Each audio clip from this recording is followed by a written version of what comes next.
Bonjour à toutes et à tous, je suis Rebecca Sledge. Je suis la coach des femmes entreprenantes engagées qui sont en quête de vocation épanouissante et impactante. J'ai eu la joie pendant ma formation au coaching par les neurosciences de rencontrer Romain Cuvillier et on a bien travaillé ensemble. Et après nos formations en coaching, on a tous les deux été découvrir une autre sphère, celle de la communication non violente. Et on a eu à cœur de partager nos découvertes, nos apprentissages. Et on s'est aussi dit que ce serait intéressant de les partager avec d'autres que ça pourrait intéresser et aider. Salut Romain. Salut Rebecca.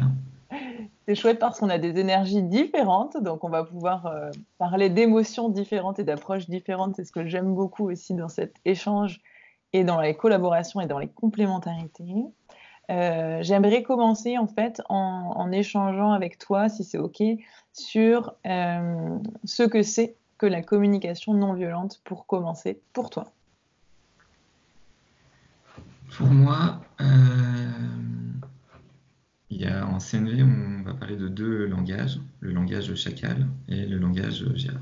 Le langage chacal, c'est pas dire qu'il est méchant ou quoi que ce soit, mais c'est un langage qui va être beaucoup avec des critiques, des jugements, voilà, des jugements même positifs, négatifs. Style,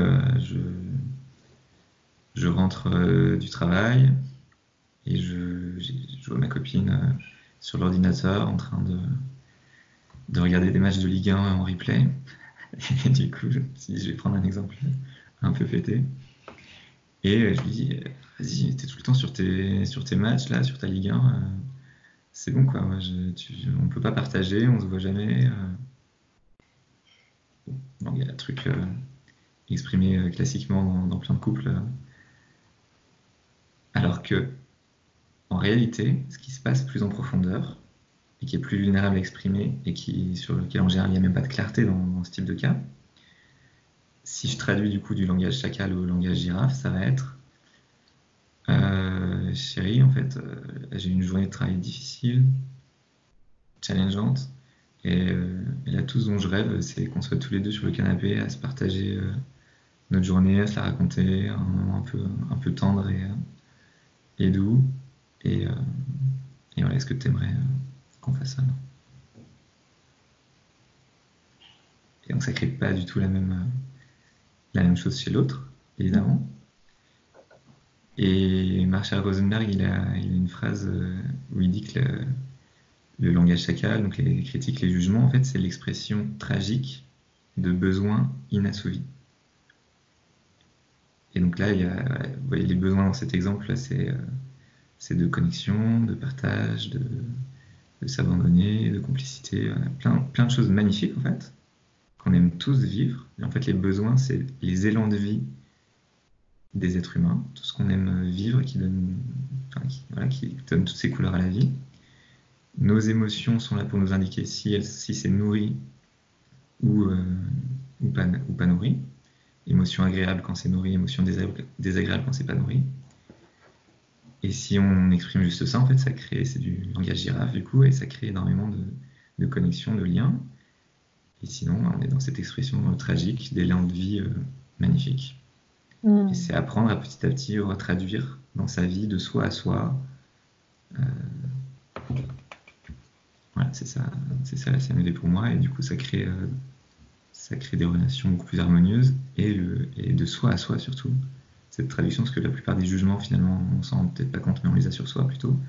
Et donc cette traduction à l'intérieur, elle va apporter beaucoup d'amour de soi, de paix. Voilà pour moi ce que c'est. Ouais. Ce que j'entends dans ce que c'est pour toi que la CNV, c'est que déjà c'est plus qu'un enjeu de communication avec l'autre, mais c'est aussi un enjeu de compréhension de soi-même, de compréhension de comment je me sens, de quoi j'ai besoin et comment je peux le comprendre et le communiquer à l'autre pour finalement construire une relation qui soit plus saine et plus durable et plus apaisée. Et donc finalement c'est presque un mode de vie pour être bien avec soi et mieux avec les autres. C'est un peu ça. Ouais, le but c'est, pour moi c'est clairement d'amener ça dans mon quotidien et que petit à petit, ça le colore de plus en plus dans ce langage-là plutôt que dans l'autre. Qui est pas, et ça c'est vraiment important, qui est pas non plus à juger, à dire ah mince, je vais surtout pas être dans les jugements, etc. Parce qu'on refait en fait un peu la même chose. Et donc l'expression que j'aime bien, c'est plutôt le chacal, s'il a besoin, c'est d'être caressé, quoi. Et qu'il veut dire des choses magnifiques qu'il sait pas trop comment les dire. Et donc c'est plutôt voilà, ah ouais, j'arrive chez moi, je vois que j'ai cette colère là, qu'elle soit encore sur l'ordi, sur la Ligue 1, quoi. Je me dis, elle est légitime cette colère, dans le sens pas qu'elle a fait quelque chose de mal, mais juste la colère, c'est une émotion qui est là pour dire il y a des besoins importants pour moi qui sont pas nourris. C'est un peu comme une maman ours. Il y a beaucoup des exemples là, j'avais envie de citer, on en reparlera, c'est auprès de Yoram, un formateur que je trouve incroyable, que j'ai le plus appris la CNV et qui j'ai fait beaucoup de stages, surtout sur l'an dernier, tout un cursus.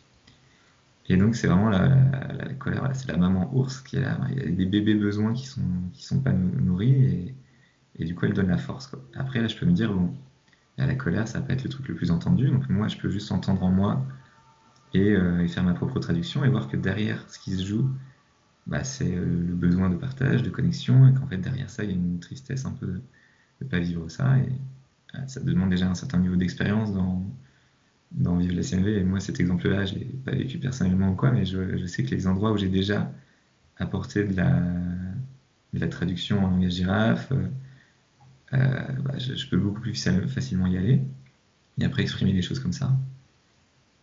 Et, mais voilà, c'est pas genre ah non, je suis en colère et j'ai des pensées sur elle que c'est une putain de geek ou je sais pas quoi. C'est ah ok, trop bien, il y a tout ça et genre j'écoute ce que ça veut me dire, quoi. J'aime bien l'idée qu'on ne classifie pas les émotions en deux catégories, celles qui sont positives et celles qui sont négatives, celles qui sont bonnes et celles qui sont mauvaises. Par exemple, la colère peut rapidement être classée dans c'est une mauvaise émotion, c'est pas bien d'être en colère. Et là, plutôt de rentrer dans une classification qui est davantage autour de c'est un ressenti agréable, la joie, la surprise, c'est un ressenti désagréable, la colère, la peur et autres. J'aime bien cette idée-là, finalement, que là, dans ton exemple, la colère est une émotion qui est un messager du cerveau pour te faire passer un message de changement qui est ouh là là là, j'ai des besoins qui ne sont pas nourris. Et là, c'est un besoin de connexion, de présence, etc., etc. Donc, j'aime bien cette approche-là, qui est que nos émotions sont nos amis, même celles qui sont désagréables, et que c'est un peu comme le tableau de bord, tu sais.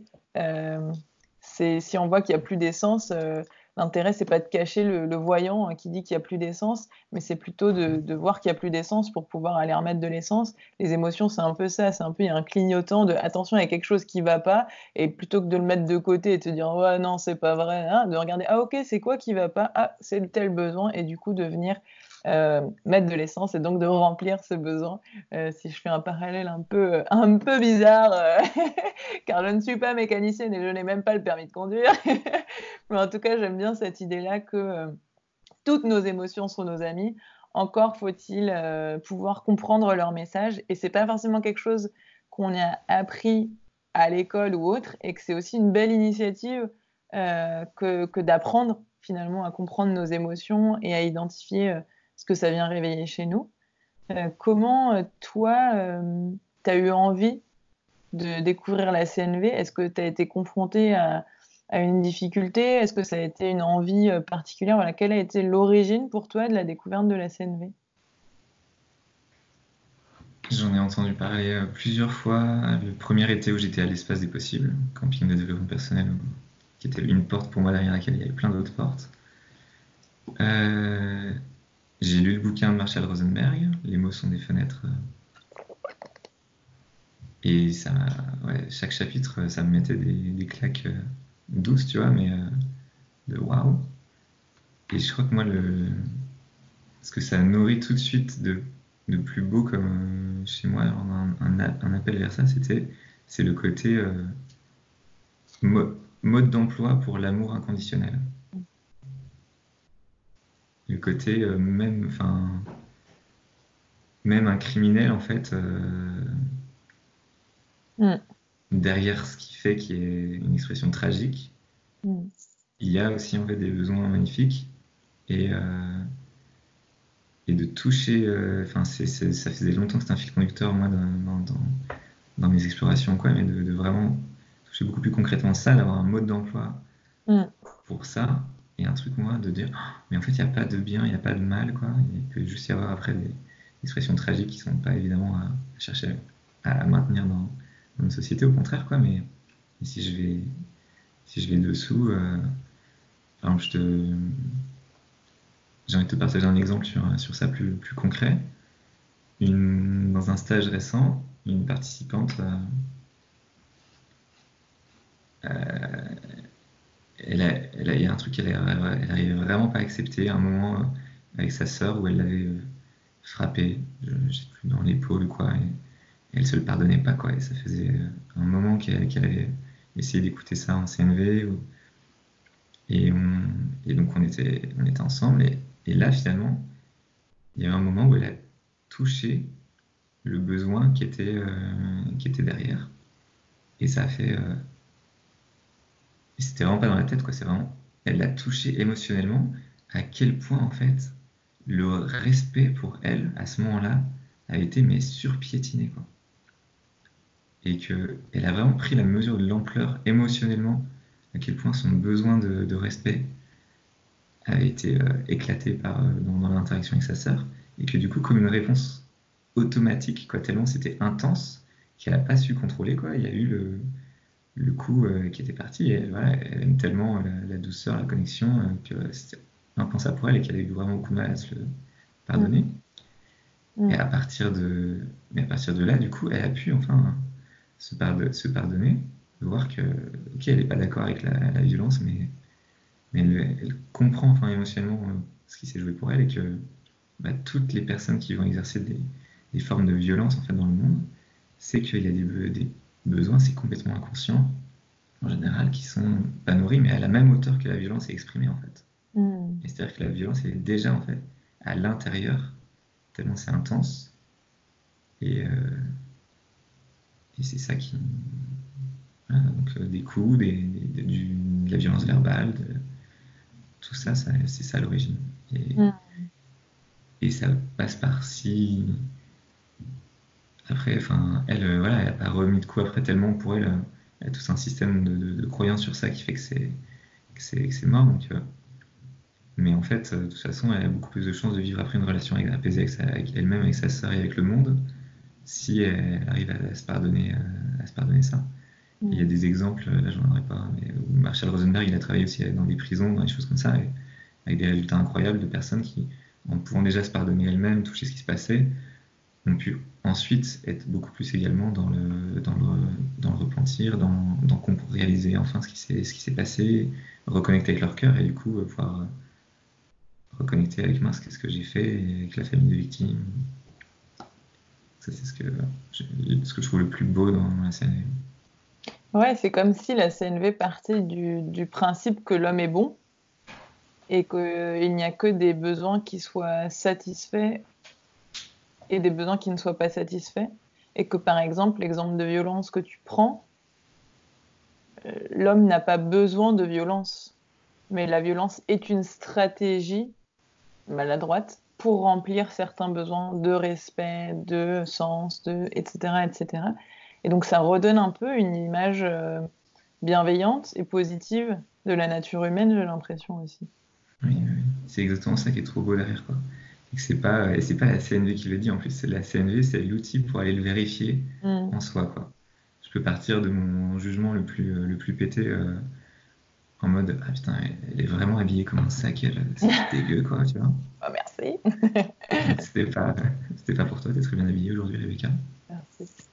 Aujourd'hui, Et je te connais. je l'ai pensé dans la blague en même temps.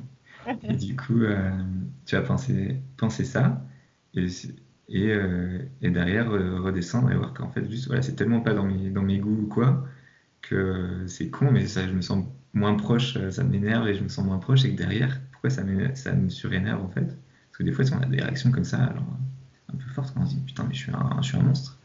Et en fait, non, derrière, c'est mon besoin vraiment de connexion avec la personne, quoi, et peut-être de beauté, des choses comme ça à un autre niveau. Mais si tu redescends, c'était vraiment, ça peut vraiment être ça.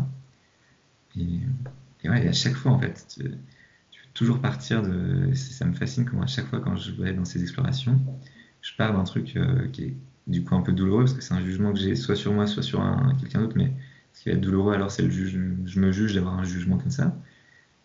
Et derrière, à chaque fois, c'est immanquable. Tu touches que c'est beau derrière l'élan, quoi. Je sais pas,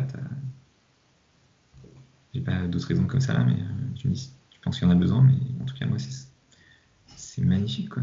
C'est vraiment expérimenter la beauté profonde de notre nature à tous, quoi. Et du coup, moi, explorer la mienne, c'est surtout ça qui me fait kiffer. Ouais. Mais ça me donne aussi enfin, du coup, ça nourrit l'amour de soi pour moi dans ma vie. Et ça augmente aussi de ouf, en fait, la connexion, la confiance que j'ai dans les autres. Ouais, j'avoue que là, j'en ai fait la semaine dernière, j'ai été écouté pendant 2 heures et j'ai exploré et tout. Et après, c'était bien plus apaisé avec mes colocs, alors que c'était un peu conflictuel. Il n'y avait rien qui avait changé, en fait. J'ai pas eu besoin d'aller leur parler ou quoi, juste, ça me rappelle tellement dans toutes mes cellules que il y a toujours des raisons pour lesquelles on va réagir de telle façon, être dans des jugements, ou s'énerver ou quoi, qu'en fait, on est tous beaux derrière, quoi. Du coup, en fait, ça me refait ça même avec mes collègues, j'ai beaucoup plus de confiance en fait, il doit se passer un truc fort pour elle pour qu'elle s'énerve comme ça sur ça. Mm. Ouais, ça permet vachement de comprendre l'autre aussi. En fait, c'est vraiment un outil de connaissance de soi, de compréhension de l'autre, de lien qui est hyper puissant. Et je sais que moi, ça me permet vraiment de créer une vie la plus joyeuse et la plus cohérente et alignée possible parce que c'est un peu cet outil qui permet à la fois d'aller regarder quand tout va bien, quand je me sens bien, quand je suis dans... Et quand je dis bien, c'est quand j'ai des émotions qui sont agréables, comme des émotions de joie. Pourquoi en fait? C'est quoi qui m'apporte de la joie? Et d'aller voir, ah bah par exemple ce week-end, j'ai fait un séminaire d'entrepreneurs sociaux internationaux. Et en fait, je me suis sentie hyper excitée, hyper joyeuse, hyper nourrie, enfin remplie d'une tonne d'émotions agréables. Et donc, ça m'a permis déjà de voir quelles étaient les émotions parce qu'il y a des nuances vraiment très fortes et que ça venait nourrir une tonne de besoins hyper importants pour moi, comme un besoin d'authenticité, un besoin de soutien, un besoin de compréhension, un besoin d'écoute, un besoin d'apprentissage, d'accomplissement, énormément de besoins qui sont hyper importants pour moi et du coup, ça vient pointer du doigt. C'est quoi qui est vraiment important pour moi en ce moment, aujourd'hui? Et quelles sont les stratégies aujourd'hui qui fonctionnent pour me faire sentir joyeuse, excitée, sereine, etc., etc. Donc, c'est vraiment, euh, c'est vraiment utile, même dans les moments où ça va bien et où on va bien, pour identifier c'est quoi qui me nourrit. De la même façon que c'est hyper intéressant dans les moments où on va un peu moins bien, où on est un peu plus triste, énervé, inquiet. Et on va aller voir, ok, mais en fait, quand je me sens triste, énervé, inquiet, qu'est-ce qui se passe en fait? Ah bah là, je me sens hyper inquiète parce que en fait, j'ai besoin de sécurité, liberté, et donc dans cette situation-là, j'aurais besoin de mettre telle et telle action pour me permettre de me sentir en sécurité et liberté, et donc de repasser à l'état naturel de l'humain qui est la joie. Et c'est vraiment un petit jouet hyper intéressant euh, qui nous rappelle aussi, je trouve, que l'état naturel de l'homme, c'est la joie. Et ça veut dire que toutes les émotions qui viennent, agréables ou désagréables, sont ces petits messages de changement qui te permettent, en les écoutant, en les comprenant et en répondant à ces attentes-là, de revenir à un état de joie. Et je trouve ça vraiment cool dans une perspective où potentiellement beaucoup de gens cherchent à être heureux, de savoir concrètement comment je fais pour être heureuse. Ah bah, en fait, pour être heureuse, j'ai besoin de soutien, d'écoute, etc., etc., et de sécurité et de liberté. Et en ce moment, hop, la jauge sur tel et tel besoin, elle est haute, et la jauge sur tel et tel besoin, elle est basse. Du coup, qu'est-ce que je peux mettre en action qui me permettent d'aller un peu cheminer davantage vers la joie?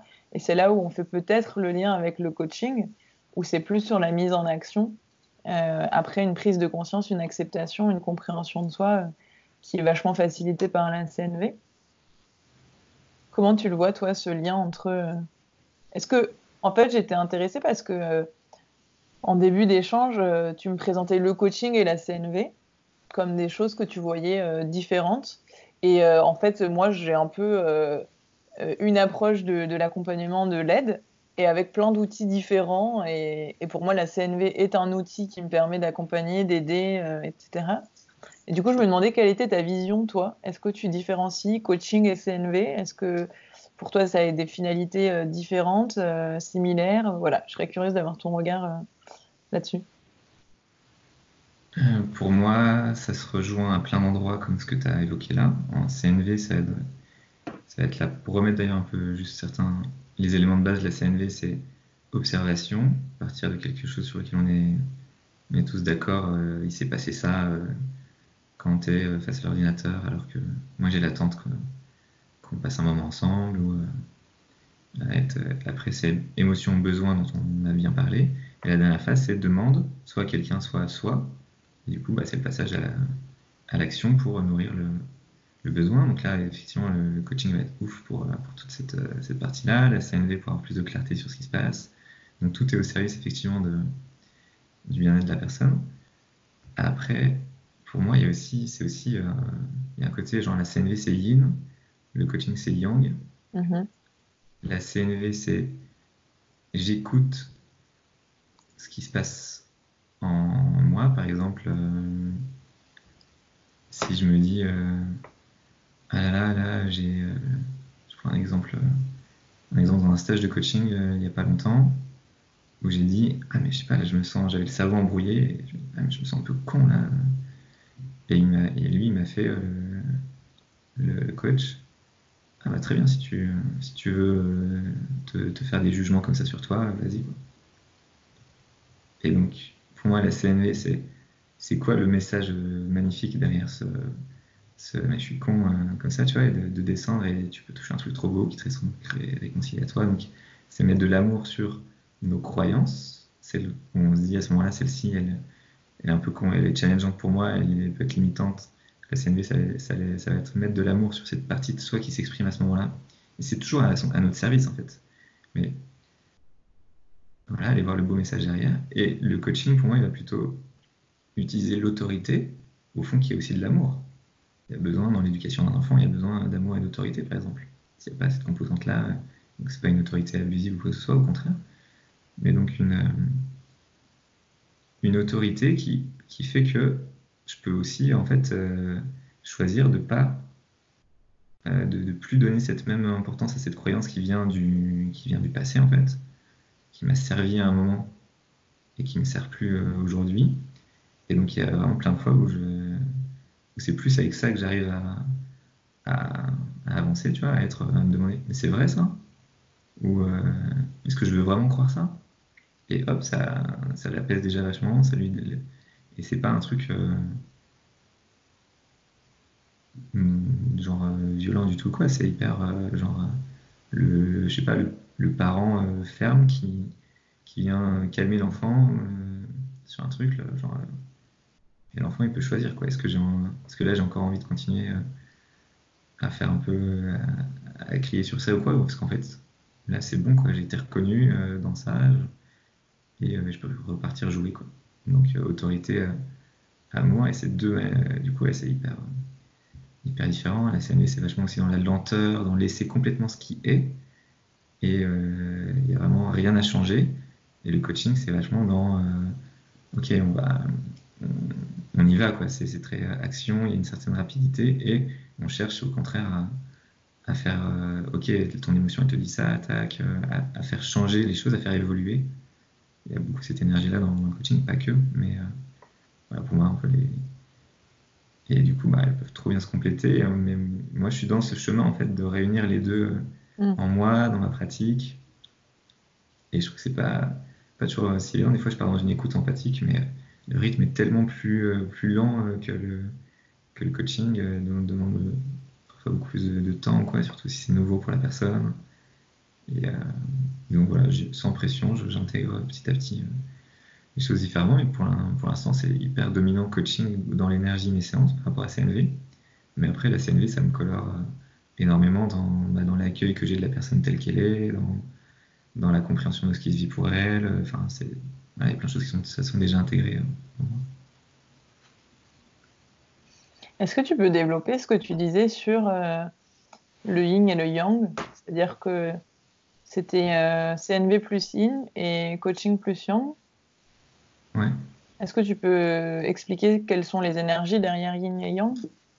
Yin, ça va être cette énergie très dans l'accueil, dans le laisser être, dans la lenteur. Tout ça, moi je le relie à Yin, dans l'amour de telle qu'elle est, cette partie de moi là qui s'exprime. Et le coaching dans la partie action, autorité, évolution. Voilà, et qui sont les deux hyper nécessaires. Et dans cette quête d'équilibre entre les deux, justement, t'aspirerais à ce serait quoi pour toi l'équilibre entre yin et yang, entre coaching et CNV, entre je m'accueille, je m'écoute tel que je suis et je change, je m'améliore? Déjà, je dirais que les deux sont autosuffisants pour tout. La CNV, c'est hyper une démarche après, je touche mon besoin, ma demande, et je suis beaucoup plus facilement en action sur ça. Donc, il y a aussi en fait du yang dans la CNV. Et dans le coaching, il y a aussi quelqu'un qui va être trop dans l'action, trop dans l'évolution. On va l'accompagner vers ok, comment est-ce que tu peux aussi être dans la gratitude de ce qui est déjà là, dans l'accueil de toi. En fait, il y a déjà tout. Du coup, ça fait le symbole du yin et du yang qui est que il y a un petit point blanc au milieu du noir et il y a un petit point noir au milieu du blanc. Au fond, ça se rejoint. Après, moi, les deux énergies me parlent vachement et donc, je sais pas, je suis dans ce process de les intégrer ensemble dans ma vie, mais des fois, ça fait des courts-circuits, hein, franchement.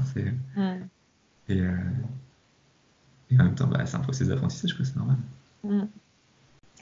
Du coup, tu me parles de process d'apprentissage. Est-ce que tu peux m'expliquer un peu comment ça s'est passé, les différentes étapes de ta formation, de tes apprentissages? Je sais que tu as été accompagné par plusieurs enseignants, formateurs. Voilà, raconte-nous un peu comment, si on a envie de se renseigner, de se former, d'être plus à l'aise avec la CNV, par quel type d'étape on pourrait passer?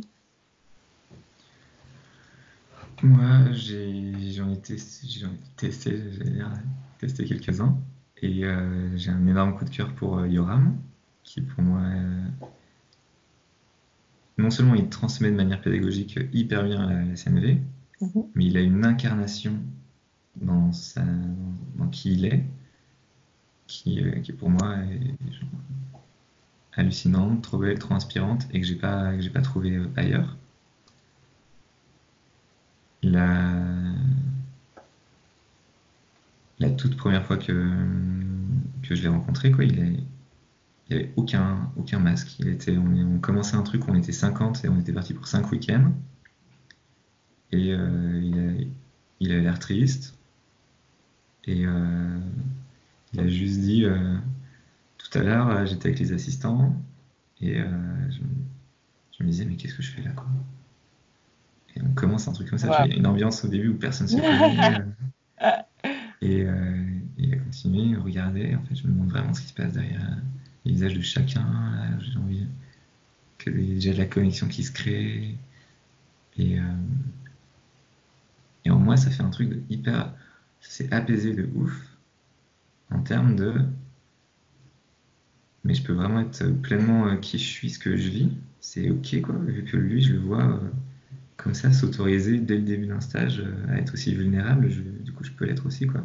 Il y a vraiment une attente. Et maintenant, c'est quelque chose que je suis vraiment sensible chez les accompagnants ou les formateurs de à quel point la personne ne cherche pas non plus à être dans un rôle de le bon coach, le bon accompagnant, tu vois. Et je suis censé être dans tel état et ça rejoint exactement ce qu'on disait avant cette interview. Du coup, moi, j'ai touché une tristesse avant qu'on la commence. Et j'étais là, mince, mais du coup, qu'est-ce qu'on peut penser de moi, tu vois, si je suis triste en tant que coach, quoi. et, et où là c'est plus apaisé, où je suis toujours avec cette énergie de tristesse en fait. Mais même donc, du coup là, de me rappeler de Yoram comme ça me redonne encore plus de confiance dans le fait que bah ouais, il n'y a rien à changer et que c'est hyper soulageant en fait même de me dire ça là et de me dire, je me dis putain, là je me mets à la place de quelqu'un qui peut entendre ça, tu vois. Parce que finalement, combien de fois, peut-être j'avais déjà entendu ce message en vidéo, un truc comme ça, mais de quelqu'un qui est en train de me le dire en pétant la forme ou quoi. Et c'est sûrement son état là, tu vois, mais il y a un truc pour moi, s'il le fait, même quand c'est désagréable, quand c'est socialement moins accepté, là ça détend un truc quoi chez moi. Et donc du coup, j'avais déjà fait un premier week-end module 1 à Paris. Et là, pour moi, ça manquait vraiment d'immersion pour vivre dans mon corps la CNV. Après, j'avais fait toute une semaine avec des jeunes, avec Diane Baran un été. Et là, avec le côté immersion, il y avait du temps, j'avais vraiment expérimenté. Et pour moi, la CNV, c'est une expérience, quoi. C'est génial de lire un livre de Marshall Rosenberg, de voir des vidéos. Mais ce qui va changer la vie de quelqu'un, c'est d'aller faire l'expérience dans son corps, dans ses émotions, de ce que c'est d'être accueillir vraiment ce qu'on vit, de toucher les besoins magnifiques derrière. C'est une phrase cool, mais c'est le vivre qui est vraiment trop cool. Et du coup, là, j'avais déjà pu le toucher. Et après, avec Yoram, là, j'avais vraiment mon formateur, mon enseignant qui me correspondait de ouf, quoi. En plus, il est vachement aussi dans son enfant intérieur, il fait des blagues, franchement, il est top à tous les niveaux. J'avais personne d'autre où je pourrais être aussi dithyrambique, et ça va avec le fait que, bah, vu qu'il joue jamais de rôle, en fait, de toute façon, on le voit aussi parfois dans des incohérences, dans des vulnérabilités qui sont assumées, qui sont partagées, et en fait, ça crée encore plus de liens. Et c'est n'importe quel animateur, sauf si c'est Bouddha, il a forcément des trucs comme ça. Et lui, vu qu'il les partage, bah, au lieu de créer un peu de distance à chaque fois, parce qu'on le sent un peu inconsciemment, quoi, au contraire, ça rapproche du lien. Combien de fois il s'est ouvert de ouf et juste tu sens toute la salle qui a envie de lui faire un énorme câlin à ce moment-là. Et parce que aussi il crée voilà, cette ambiance. Il a appris comment amener cette ambiance pour que ce soit safe pour tout le monde de le faire dans ses stages. Il a ses assistants qui sont là aussi pour lui si besoin. Mais du coup, ça crée une bulle de pouvoir se lâcher. Incroyable, quoi. Ouais. J'entends dans ce que tu partages, effectivement, qu'il y a un peu 3 étapes pour s'immerger dans le monde de la CNV. J'entends un peu une étape de découverte à travers des livres, à travers des vidéos. Tu as parlé de Marshall Rosenberg, qui est effectivement un précurseur sur le domaine avec Les mots sont des fenêtres. Il y a aussi Cessez d'être gentil, soyez vrai. Il y a une vidéo super cool donc, de Thomas Dansbourg. Il y a une vidéo super cool qui s'appelle Le bonheur n'est pas nécessairement confortable ou être heureux n'est pas nécessairement confortable, qui est aussi passionnante pour se sensibiliser sur le sujet. Et donc voilà, toute cette phase finalement de lecture, visionner des vidéos, commencer à toucher un petit peu du doigt ce que c'est. Il y a une phase un peu plus immersive, où vraiment s'autoriser à prendre des journées complètes, voire une semaine complète, pour pouvoir en groupe être dans cette étape de connaissance de soi, lien aux autres, avec quelqu'un qui puisse apporter un peu une touche, une expertise en fait sur le sujet et encadrer, apporter justement ce cocon, ce confort, cette vraie bulle de confort pour permettre d'expérimenter dans le groupe et de mieux se connaître. Et puis j'entends une troisième étape sur laquelle je suis totalement d'accord, c'est pratiquer, pratiquer, pratiquer. Parce qu'en vérité, c'est une chose d'avoir les connaissances théoriques des livres et des vidéos. C'est une chose d'apprendre à le faire quand on est encadré et dans un séminaire avec des gens qui sont OK de jouer le jeu et qui ont les outils. Et c'est une chose différente que de pouvoir l'incarner dans son quotidien, avec soi-même, avec les autres.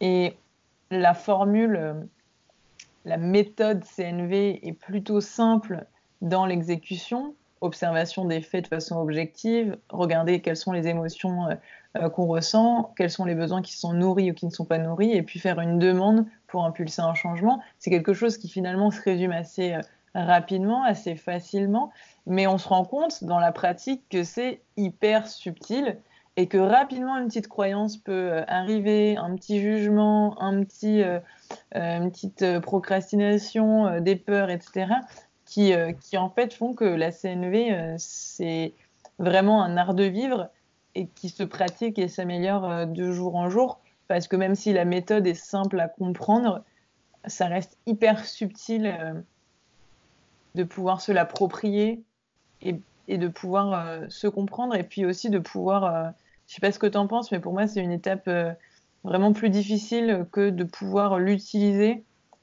euh, avec des personnes qui soit n'ont pas les mêmes outils, donc les mêmes connaissances, soit n'ont pas la même ouverture, soit n'ont pas même l'envie d'entrer finalement dans de la gestion des conflits ou dans la compréhension des émotions et des besoins. Moi, on m'a déjà dit, mais pourquoi tu me parles avec tes émotions? J'en ai rien à faire, c'est pas professionnel. Ah d'accord, parce qu'en fait, les émotions, genre, c'est pas professionnel, ça n'a pas à être dans le milieu pro, dans l'entreprise. Donc en fait, on sort l'humain de l'entreprise. Donc en fait, on fonctionne comment si on fonctionne sans nos messages de changement et sans nos alertes? Donc moi, j'ai l'impression qu'il y a des étapes aussi dans la façon dont on peut s'approprier et utiliser et bénéficier de la CNV. Et moi, je suis dans une étape un peu challengeante de comment pouvoir utiliser cette belle philosophie de vie avec des gens qui la connaissent moins ou qui sont moins ouverts. Comme un collègue là par exemple qui te répond ça. Ouais, exactement. Ok. Bah, c'est sûr que c'est une reprogrammation de la communication apprise depuis qu'on est petit, donc c'est tellement ancré que ça met du temps. Donc pour moi, il y a vraiment un truc de lâcher sur le fait que c'est lent et amener du changement dans nos vies. Et en même temps, moi, je le trouve tellement beau que vu que je kiffe tout le chemin, bah, il n'y a pas de problème avec ça. Et, euh, et après, il y a des situations qui vont être vraiment plus challengeantes. Yoram, c'est toujours avec sa mère, c'est toujours compliqué. Il peut pas vivre la même chose, le même niveau de profondeur dans les interactions qu'il vit avec plein de gens parce que avec sa mère, elle veut pas aller sur ce genre de terrain et voilà, c'est aussi accepter, accueillir ça avec les personnes qui veulent pas aller là et, euh, et en même temps, il y a aussi un endroit où c'est toujours possible en fait de continuer à être avec ça si c'est ce dont tu as envie. Si toi à ce moment-là, quand ton collègue te dit ça, c'est trop fort ce que ça active en toi, on est cette hors de toi qui voit les émotions comme ça, et effectivement, du coup, là, si toi tu continues à exprimer ce qui se passe pour toi, c'est de la colère, etc. Et il veut déjà pas d'émotion, donc ça risque de faire empirer le truc. Et si toi, en même temps, t'as envie, et c'est ok si t'as pas envie de. C'est pas du tout un impératif qui doit nous venir un autre truc, je dois faire de la CNV, je sais pas quoi. Et si jamais t'as envie d'aller plus loin avec lui, prendre soin de toi ailleurs, avec quelqu'un d'autre ou quoi, de ta colère et d'écouter ce qu'il y a ou quoi, et puis si c'est plus apaisé, que tu as plus de place pour en fait entendre, ben tu peux du coup même reformuler juste comme ça. Ah ouais, pour toi, les émotions, c'est vraiment pas, ça a vraiment pas sa place sur un lieu de travail, quoi. Alors, le plus possible en ce qu'on appelle girafe de rue, qui est, tu vois, pas que ça, on voit avec les gros sabots à 10 000 km que c'est de la CNV, mais comment j'intègre ça juste en moi. Moi, je trouve qu'une reformulation, si on est à l'aise avec même presque mot pour mot, ça passe, ça peut passer tranquille. Et, euh, et du coup, ouais, en fait, lui, c'est quoi son message magnifique derrière ça? Peut-être qu'il va s'énerver encore ou quoi, ou peut-être que ça va déjà le faire descendre un peu d'un ton et qu'il va être là. Mais ouais, en fait, derrière lui, ce qui se joue, c'est que c'est trop insécurisant pour lui d'amener les émotions au travail. Si tu amènes les tiennes, il amène les siennes, et les siennes, il sait pas quoi en faire. Et il va et, euh, et d'où il sait qu'il a la sécurité pour le faire sans aller se noyer là et il va peut-être pas l'exprimer comme ça, tu vois, mais au fond, voilà, le lien, il peut toujours continuer à se faire, et en même temps, bah, c'est du respect de soi de se dire, attends, c'est pas du tout s'obliger à aller dans la CNV quand on n'a pas envie de le faire, quoi. Quand on est là en mode le besoin de réciprocité, par exemple, tu vois, si pour moi là c'est un effort de le faire et que là j'ai pas du tout envie de faire, de recourir à ça avec lui parce que je suis en colère, hein. Je suis en colère. La CNV, c'est vivre ce que je vis, c'est le contraire de voilà, essayer de changer ce que je vis pour que ça colle dans j'aimerais être dans la CNV là. Hmm. Ouais, j'entends. C'est intéressant ce que tu amènes sur, ok, si là, par exemple, je me sens énervée avec ce mec-là et qu'en fait, j'ai besoin de complicité, d'échange, d'acceptation, en fait, si cette personne-là ne peut pas m'apporter ça, de changer de stratégie pour nourrir ces besoins-là et d'aller avec quelqu'un d'autre, d'aller nourrir ses besoins d'une autre façon, finalement, en allant trouver cette écoute avec quelqu'un d'autre pour potentiellement ou pas aller revenir sur ce sujet-là plus tard si nécessaire. Ça peut être ça, mais là, moi, je dirais de toute façon, il y a un truc qui va être récurrent dans cette relation avec lui, de toi, tu as envie d'amener les émotions, lui pas, quoi. Et, euh, et je sens que ça, il y a plutôt un truc qui t'énerve fort dans le fait que, je sais pas exactement ce qui se joue, quoi. Et donc, je pense que ce qui peut apaiser entre vous, c'est que cette colère-là, elle soit entendue dans un espace d'écoute CNV avec quelqu'un de ton stage ou quoi, et qu'elle, elle risque de revenir quand même à chaque fois, parce que en fait, mon besoin, c'est jamais que j'ai suffisamment nourri la connexion, la complicité dans ma vie pour aller avec lui et que c'est bon, on peut pas, enfin, ça peut arriver quand tu es super nourri, mais c'est tellement des besoins au quotidien, quoi, que moi, comme ça, je me dis, ça risque de le refaire et que c'est plutôt cette colère-là que j'ai vu s'allumer chez toi quand on a partagé, quoi, qui est Mm. qui protège des besoins précieux pour toi. Et c'est peut-être cela ou quoi, mais moi, j'irais que ça allait écouter ça. Du coup, ça, t'as pas forcément besoin de le faire dans la relation même où ça s'est joué. Et après, tu peux revenir avec ça qui est bien plus apaisé et qui favorise le lien. Mm. Ça me fait penser que en fait dans ce cas-là, c'était un mec que je connaissais même pas hein, qui m'a écrit et en fait j'ai plus été dans le lâcher prise total, c'est-à-dire très bien, au revoir en fait. Et j'ai tout de suite été dans c'est ton avis, très bien, on fonctionne pas de la même façon, laisse-moi tranquille, tu vois.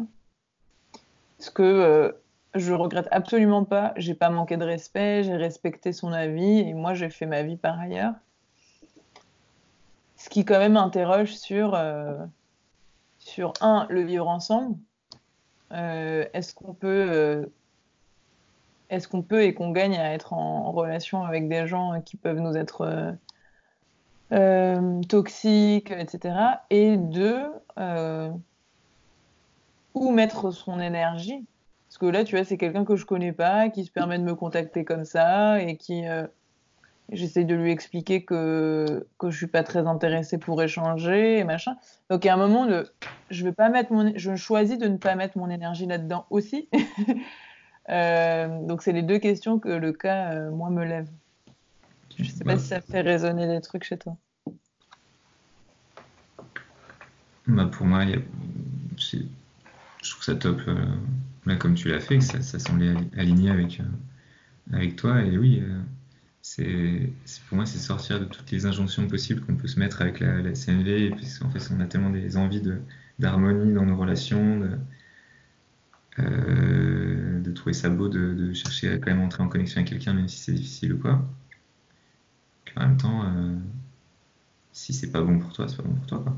Y a pas- c'est un outil, la CNV, et c'est pas parce qu'il est magnifique c'est juste pour toi dans tel moment et dans telle circonstance de te dire je vais passer du temps sur ça ou quoi, parce qu'en fait, bah, si tu avais fait ça, t'aurais pas été en train de répondre à ton besoin de gérer ton temps, de prendre soin de ton énergie. Exactement. Et donc en fait, on peut pas s'empêcher de faire la CNV en fait. Enfin, c'est une méthode explicitée, etc. Mais en fait, c'est la vie quoi. Et donc là, t'as fait ça, t'as entendu ton besoin, ton émotion, t'as répondu à la demande. Et il se trouve que ce qui était le plus important, même s'il y avait sûrement une partie de toi qui avait envie d'aller plus loin dans la connexion L'harmonie. et de faire plus avec lui, mais en même temps, tu avais d'autres besoins Mm. et t'as fait un arbitrage à l'instant T de ce qui te paraissait le plus Ouais. juste et le plus important. Et, Ouais. Et en plus, ça n'enlève pas la beauté que tu avais quand même cet élan de connexion avec lui, quoi. Et qu'il était là, quoi. Donc, tu peux pas tout faire. Mm. Et ça me rappelle un peu cette idée que ça lui appartient, en fait. Que nos émotions nous appartiennent à chaque fois. Certes, elles sont enclenchées par quelqu'un qui vient réveiller quelque chose chez nous, mais qu'en fait, tout parle de nous.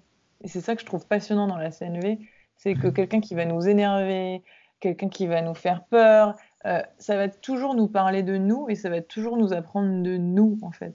Et, et c'est ça que je trouve hyper puissant. Et donc aussi de prendre une posture de responsabilité aussi sur son état, sur ses émotions, et pas remettre sur l'autre de tu me fais chier, En fait, c'est pas l'autre qui te fait ça, c'est toi qui réagis comme ça par rapport à l'autre en grande partie.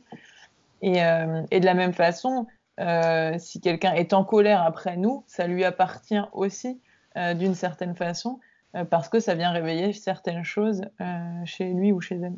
Je trouve ça intéressant comme approche, même si ça challenge ce côté quelle est ma part de responsabilité dans la colère de l'autre, où est-ce que ça s'arrête. Et pour moi, c'est une question vraiment d'exploration en ce moment sur les limites de la responsabilité individuelle et ce qu'on peut générer chez les autres aussi. Ça te parle, cette question de responsabilité? Ouais, pour moi, ça c'est Véronique Gaspard à qui j'ai fait un stage il n'y a pas longtemps de CNV. J'adore comment elle l'a présenté. C'est on est responsable de nos émotions entièrement, de nos besoins et aussi en fait de nos actions et comportements. Du coup, ça veut pas dire attends mais tu vois je t'ai poussé par terre, tu t'énerves, attends mais t'es responsable de ta colère. Bah, oui effectivement la personne est responsable de sa colère, tu vois. Là c'est un exemple qui va énerver plein de gens mais en fait une autre réaction ça peut être de la peur, peut être de la tristesse, peut être de la joie parce que la personne avait envie de chahuter ou elle attendait que ça, c'est de pouvoir se battre. Ça faisait 2 semaines que tu vois, elle cherchait une excuse. En fait, il peut y avoir toutes les réactions de la palette émotionnelle sur un même truc. Donc évidemment que ces émotions, c'est elle qui en est responsable. Ça le montre en fait que bah, je sais même pas ce que ça va déclencher, ce que je peux faire. J'ai aucun moyen, c'est tellement chez l'autre que ouais, si je quitte ma copine, elle va peut-être ressentir pareil, les 4 peur, joie, tristesse, colère. Peut-être que je la connais, je peux m'attendre à des trucs, mais en vrai, tout est possible, quoi. Si je donne un truc comme ça sans contexte, elle attendait peut-être que ça. Enfin, bref. Du coup, il n'y a pas de responsabilité sur les émotions de l'autre. Par contre, bah, je suis responsable de ma décision de la quitter et qui va avoir des conséquences dans le monde réel avec des humains. Et voilà. Donc, je ne suis pas responsable des émotions. Mais c'est moi qui suis responsable de cette action-là. Je suis responsable du coup, d'avoir poussé la personne. Et donc, c'est pas un truc. Parce que souvent, ça peut être entendu comme ça par les gens quand ils entendent ça la première fois. Ouais, pour moi, le message important, bah, non, ça n'empêche pas qu'on a la responsabilité de nos actions et de nos réactions émotionnelles, et ce qui donne beaucoup, beaucoup de pouvoir sur soi et sa vie, de prendre cette responsabilité, quoi. Est-ce que, comme on approche de la fin, toi, je suis curieux, tu me parles un petit peu de ce stage qui avait l'air incroyable, que j'avais trop envie de faire, que pour l'instant, je choisis de pas mettre en priorité, mais avec Thomas dans Sambourg, grosse star de la CNV mondiale. Vas-y, raconte un peu. Ouais. Alors, ouais, moi, mon chemin d'apprentissage de la CNV, ça a été avec Vincent Houba et les architectures invisibles au tout début. C'est grâce à lui que j'ai découvert ça quand je travaillais chez Ticket for Change. Ça a été une vraie révélation, vraiment, pour réanalyser des sujets du passé, mieux comprendre tout ça. C'était assez ouf, vraiment. Ensuite, j'ai fait avec toi, avec Anouk Cézilly, une journée de training day sur la communication non violente. Donc, on avait déjà des racines communes sur le sujet. Et pareil, ça m'avait renforcé l'idée que c'était assez révolutionnaire et que j'avais envie de monter en compétences. Et donc, le mois dernier, j'ai pris une semaine d'immersion avec Thomas Dansbourg, avec un collectif qui s'appelle Intériorité et Changement, qui était très transformateur. très puissant, différemment de ce que j'avais pu anticiper. Et en même temps, j'avais pas d'attente, donc c'est chouette. Et ce que j'aime beaucoup dans ce collectif, c'est vraiment ce lien entre intériorité citoyenne. Donc c'est en fait résumé dans la phrase, un citoyen pacifié est un citoyen pacifiant. Et je trouve ça assez puissant de voir que l'hygiène personnelle, la connaissance de soi est un service au collectif, est un service d'intérêt général, et de petit à petit retrouver ce lien entre pourquoi m'occuper de moi, c'est pas si égoïste que ça. Pourquoi s'occuper de moi, finalement, ça a un côté hyper généreux et hyper altruiste. Et c'est ça que j'ai beaucoup retrouvé, c'est de pouvoir refaire le lien entre ma casquette de développement personnel et professionnel, de coach qu'on a développé ensemble, et ma casquette d'entrepreneuse sociale, de changemakeuse, et comment j'arrive à refaire le lien entre les deux. Pendant ce séminaire-là, moi, on a beaucoup pratiqué, comme on en parlait tout à l'heure, et donc c'était beaucoup d'applications sur des cas concrets. Et en fait, je me suis rendu compte qu'il y avait c'était toujours les mêmes besoins qui revenaient en fait pour moi. C'était beaucoup le besoin de patience et le besoin d'acceptation. C'est les deux que j'ai beaucoup retenus. Et donc, je travaille aujourd'hui à accepter dans la patience. Et donc voilà, dès que je travaillais sur une situation un peu plus complexe, c'était souvent ces besoins-là d'acceptation et d'empathie aussi, pour refaire la boucle avec ce qu'on se disait au début quand il y a des changements qui dépendent pas de moi, d'accepter et d'avoir l'empathie que chacun en est là où il en est, que si moi j'essaye d'avoir des outils de CNE mais que c'est pas le bienvenu avec mon interlocuteur, d'accepter et d'avoir l'empathie que la personne chemine à son rythme et à sa façon, et d'être dans l'acceptation de la différence aussi. Donc ça a été un point assez saillant. Un autre point assez fort, ça a été J'étais beaucoup en réflexion sur la question de la responsabilité, des périmètres de responsabilité, donc de reprendre ma part de responsabilité, de ne pas prendre en responsabilité le bonheur des autres. Et ça, c'est encore clairement un cheminement, surtout dans une posture de coach. C'est quelque chose qui est hyper important d'explorer de façon encadrée. Et puis enfin, j'explorais beaucoup la question d'effort. En étant entrepreneuse coach, il y a cette notion de je fais ce que j'aime et je choisis ce que je fais, mais il y a des moments où c'est plus difficile. J'avais partagé notamment la notion j'avais galéré dans mes procédures pour devenir organisme de formation. J'avais beaucoup de choses complexes et dures à faire, et je me disais, mais quel est le niveau d'effort que je suis prête à accueillir en fait? Quel est le niveau de désagrément que je suis prête à choisir? Et j'étais pas très au clair là-dessus. Et je chemine toujours dans la patience et l'acceptation. Et en même temps, ce rappel que je sais, et qu'il est bon de rappeler à certains moments, que c'est la joie qui guide en fait, que c'est la joie qui guide vers le sens. Quand on est en quête de sens, c'est important de suivre la joie. Et aussi cette notion de quand on a des émotions différentes qui reflètent des besoins différents et qu'on a du mal à les concilier, on a tendance à du coup soit être dans la procrastination, soit être dans la culpabilité, soit être dans le il faut, je dois, dans la contrainte. Donc c'est là où j'ai mis le doigt sur c'est quoi les contraintes. Et en fait, dans la contrainte, c'est pas forcément éviter toutes les contraintes et tous les efforts, mais c'est juste discerner quelles sont les émotions et quels sont les besoins qui sont nourris et pas nourris dans cette contrainte, parce qu'il y a des motivations primaires et des émotions secondaires, des motivations secondaires, et qu'en fait, c'est faire le choix de prioriser certains besoins et d'accepter les conséquences désagréables de ce choix, de faire le deuil du coup du reste, d'une autre option, et de me faire confiance pour nourrir ces besoins plus tard avec une autre stratégie. Et ça m'a beaucoup apporté dans ce rapport à la joie et de ce rapport à l'effort et au choix, de me dire aujourd'hui j'ai la joie de beaucoup choisir ma vie, le mérite aussi de choisir ma vie, et aussi les conditions, les privilèges qui me le permettent aujourd'hui. Et en même temps, aujourd'hui, ma vie, c'est pas toujours de la joie et c'est pas toujours facile, et il y a des contraintes et il y a des efforts. Et du coup, de me rappeler en fait que si je fais ces choix, c'est parce que ça vient nourrir des besoins qui peuvent entrer en conflit, mais que j'accepte ce choix en responsabilité, que je le fais le choix en conscience, que j'accepte les conditions désagréables de mon choix, et qu'ensuite je m'ouvre la possibilité plus tard de changer d'avis ou de nourrir les autres besoins, ça m'a beaucoup soulagée aussi dans la perspective, et ça m'apporte aussi de la patience, puisque je sais que plus tard, il peut en être autrement et que je peux changer d'avis. Donc ça a été beaucoup mes apprentissages.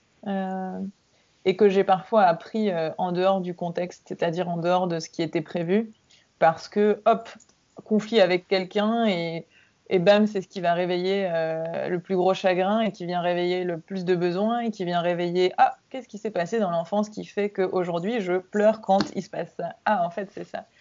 Et de remercier ce chagrin et de remercier ce conflit parce que c'est ce qui vient m'apporter une bonne connaissance, une bonne conscience de moi et qui fait que je vivrai beaucoup plus sereinement, de plus en plus, ce type de situation à l'avenir. Donc ça a été une très belle semaine, extrêmement bien organisée, avec un collectif extrêmement enrichissant. Et ce que tu as beaucoup partagé pendant l'échange, c'est aussi que la CNV, c'est beaucoup d'amour, en fait. On est sortis de cette semaine en ayant tous de l'amour pour les uns et les autres, un amour un peu particulier. Mais on se sentait tous liés les uns aux autres parce qu'on avait fait ce partage authentique et vulnérable de ce qui se passait chez nous. Et même s'il y a des gens avec qui j'ai pas eu de conversation en individuel, bah, on se sentait connectés en fait. Et c'est vraiment par cette vulnérabilité, par cette connexion qu'on arrivait finalement à se sentir vraiment liés. Et pourquoi est-ce qu'il y avait cet amour? C'est parce qu'en fait, peut-être que la vulnérabilité, c'est une preuve d'humanité et que c'est peut-être ce dans quoi on se reconnaît chez les autres et où on n'est plus dans une comparaison, on n'est plus dans de l'hostilité, on n'est plus dans des croyances, on est dans nos points en commun qui sont qu'on est des humains et qu'on a des émotions qui sont toutes les mêmes. Donc on sait tous ce que c'est que de se sentir joyeux, triste, énervé et qu'on a tous les mêmes besoins. Et donc quand on parle de nos besoins, c'est un langage commun et que c'est là qu'on arrive à se rassembler, à mieux se comprendre et que c'est un levier de vivre ensemble. Donc, très puissant qu'une intériorité individuelle puisse contribuer finalement à plus de vivre ensemble et mieux de vivre ensemble surtout, et qu'on trouve un langage commun pour mieux se comprendre. Donc, ouais, très fort. J'essaye de mettre en application. C'est pas toujours facile et je suis contente d'approfondir ça avec toi, Romain. Peut-être pour conclure, peut-être qu'on pourrait conclure sur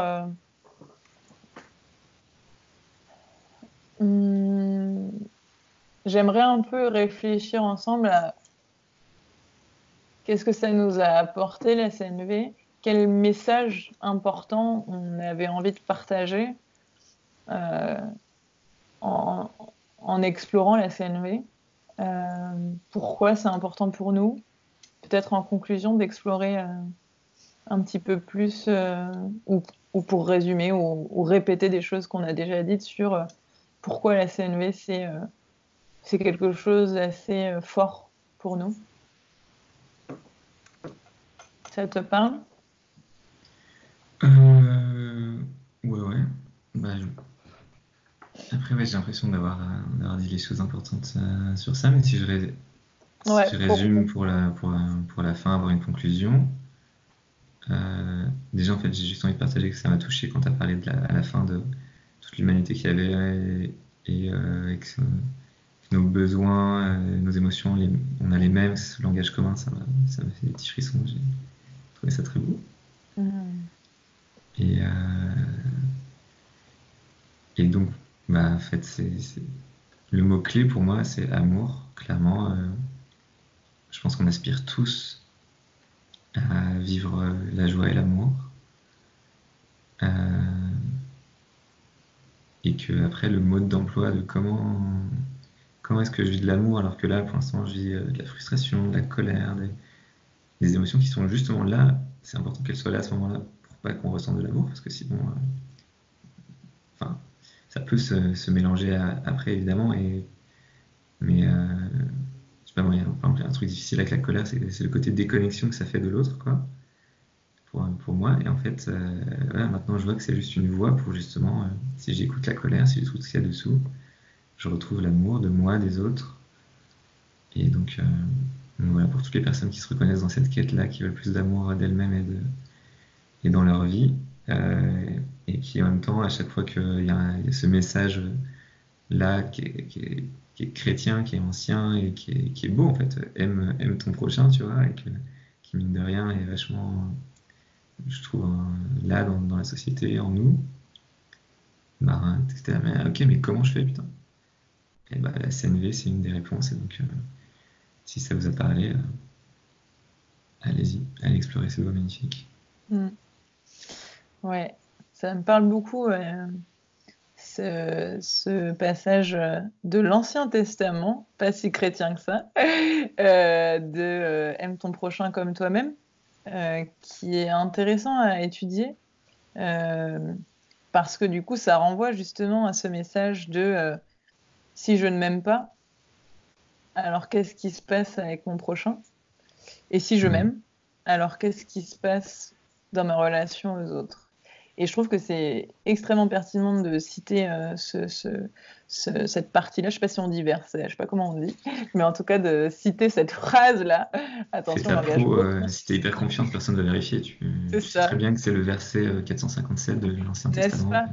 Dans la Genèse. Ouais. En tout cas, je trouve ça hyper puissant et je trouve que ça vient bien conclure cette idée aime ton prochain comme toi-même, que justement ce travail d'intériorité, ce travail de connaissance de soi est vraiment un bénéfice au service du collectif, d'où l'appellation intériorité citoyenne.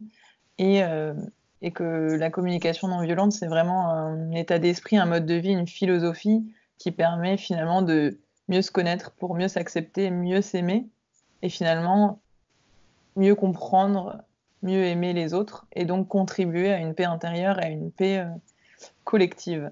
Et je trouve que c'est un outil très concret qui permet à son échelle de contribuer. Et je suis très heureuse qu'on ait pu contribuer à notre échelle avec cet échange tous les deux. Merci beaucoup Romain pour ces réflexions, pour ces partages, pour ton authenticité, pour voilà, moi je me sens sereine, je me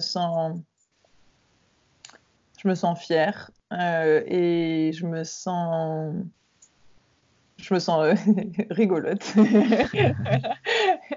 et mes besoins de connexion, d'authenticité et de partage euh, ont été grandement nourris pendant cet échange.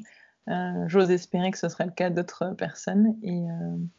Et voilà, j'ai à cœur de développer encore plus cette connaissance de la CNV et de rappeler du coup que des étapes intéressantes seraient de lire, de voir des vidéos, d'aller en séminaire de CNV, de se faire accompagner aussi. Il y a des thérapies CNV de ce que tu m'avais partagé. Donc il y a plein de façons de se renseigner. Et du coup, j'aimerais inviter les personnes qui nous regardent à identifier peut-être un prochain petit pas. Là, c'est la coach qui parle. Si vous avez été intéressé par cet échange, si vous avez envie d'évoluer sur le chemin de la connaissance de soi, de l'intériorité citoyenne, quel pourrait être votre prochain petit pas?